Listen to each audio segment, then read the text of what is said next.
But we don't have punga. Naziwa.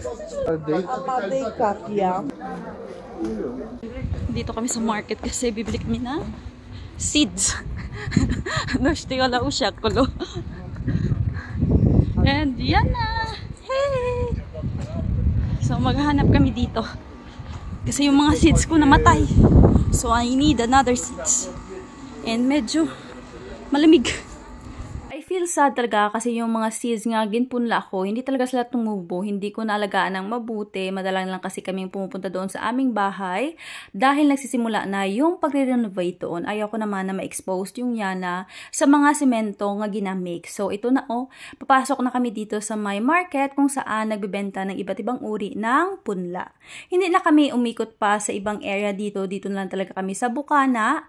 Bali yung binili namin dyan, talong, kamatis, yung iba't ibang uri ng sili, squash or kalabasa, yung castravets or cucumber. Yun kasi yung mga seeds na hindi talaga tumubo sa akin. Dahil nga Mother's Day sa linggo, kaya sabi ko talaga sa aking asawa na yung ireregalo mo sa akin is ibibili ko na lang ng mga seeds.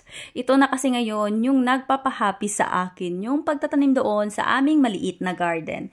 At yan na nga si ate gina-isa-isa niya na dyan, panguha or kinuha yung mga bibilhin namin. Tapos ako naman, isinatanong ko yung mga pangalan ng punla nga ginakuha ni ate kasi hindi ako familiar sa itsura ng iba't ibang uri ng mga punla.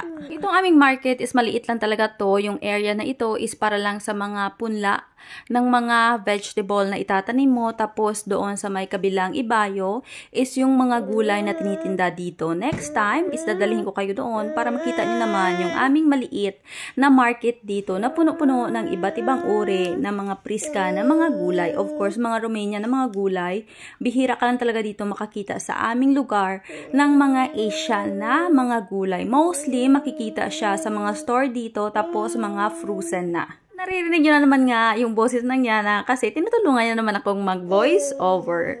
Bali next year na lang talaga ako babawi ng mga seeds nga ipupunla ako kasi magsistay na talaga kami doon sa aming bahay kasi tapos na yung pagre-renovate. Diba? Sa mga ganitong buwan talaga dito sa aming lugar or sa iba't ibang lugar dito sa Romania, marami ka na talagang makikita na nagbibenta ng iba't ibang uri ng mga itatanim mong mga gulay, mga puno ng prutas, at mga nagagandahang mga bulaklak. Bali yung Yana is bumaba sa kanyang tatay at naglakad-lakad kasi feeling bored na ba siya? Gusto niyang umikot-ikot dito sa my market.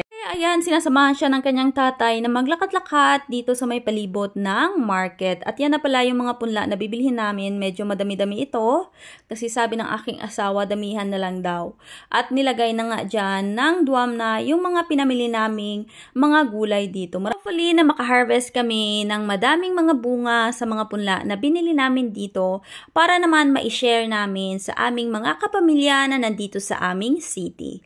Nandito na pala kami sa aming sasakyan at bumili ng makakain yung aking asawa para later sa aming prunes or pananghalian doon sa aming bahay.